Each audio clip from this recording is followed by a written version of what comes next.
guys, this is Taylor and I'm back with part 2 of my spring book haul. Most of the books in this part were acquired at another library's book sale. I know. I'm always curious to see how other libraries do their book sales, how they organize, what their pricing is like. I'm a spy, is what I'm saying. I'm also just not one to ever turn down cheap books. So let's get into it. The first book I picked up was Home by Toni Morrison. This is her 2012 release, I believe, just a beautiful little hardcover. I didn't realize until I got home, though, that this book actually focuses on a veteran, which I didn't know that Toni Morrison ever wrote about. This is about a veteran of the Korean War who, after experiencing war, comes home and experiences a whole lot of racism. And it is Toni Morrison, so it will probably be difficult content-wise, but most likely worth it. I also picked up California by Eden Lepyaki. This is post-apocalyptic and it follows two characters who are living together kind of in the middle of nowhere after this apocalypse, and then one of them finds out that she's pregnant, so they decide to relocate to the nearest civilization, which is a big risk because they don't know these people at all. This was really super buzzy when it came out, and that kind of gave way to a whole lot of meh. So I'm hoping I'll be the odd one out and actually really enjoy it.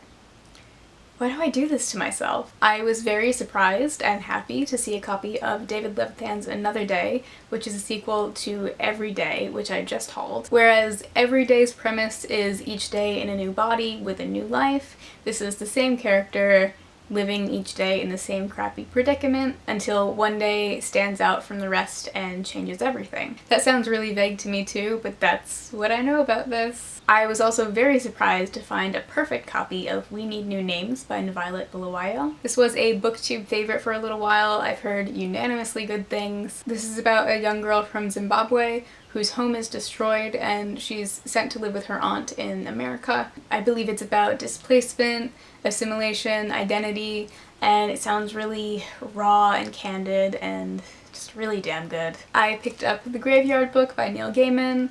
I should really figure out if I like Neil Gaiman before I go buy more of his books. What I know about this. This is about a boy who lives in a graveyard and is raised by ghosts, and it's Neil Gaiman, so it's probably good, creepy, and really charming, and I just really have to prioritize it. I also picked up this ugly little Jane Austen.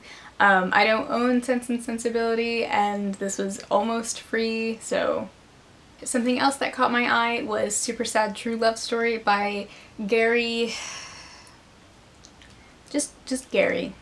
Like Beyonce. This guy is one of those authors who has just always appealed to me, just purely by the way that he tends to get blurbed. This says that it's an intoxicating brew of keen-edged satire, social prophecy, linguistic exuberance, and emotional wallop.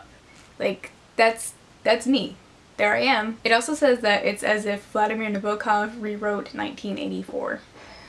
Goodbye, son. And lastly, from the book sale, I picked up The Color Master by Amy Bender. Ironically, The Color Master is exactly the opposite of what's happening to my white balance right now. This is actually an advanced copy, even though it's her 2013 collection of short stories, and I've just always heard excellent things about Amy Bender from people who have really similar taste to me. So as with all of these, I'm hoping to really like this. So that would be the end of this haul, except for right after the book sale, we went directly to Barnes & Noble.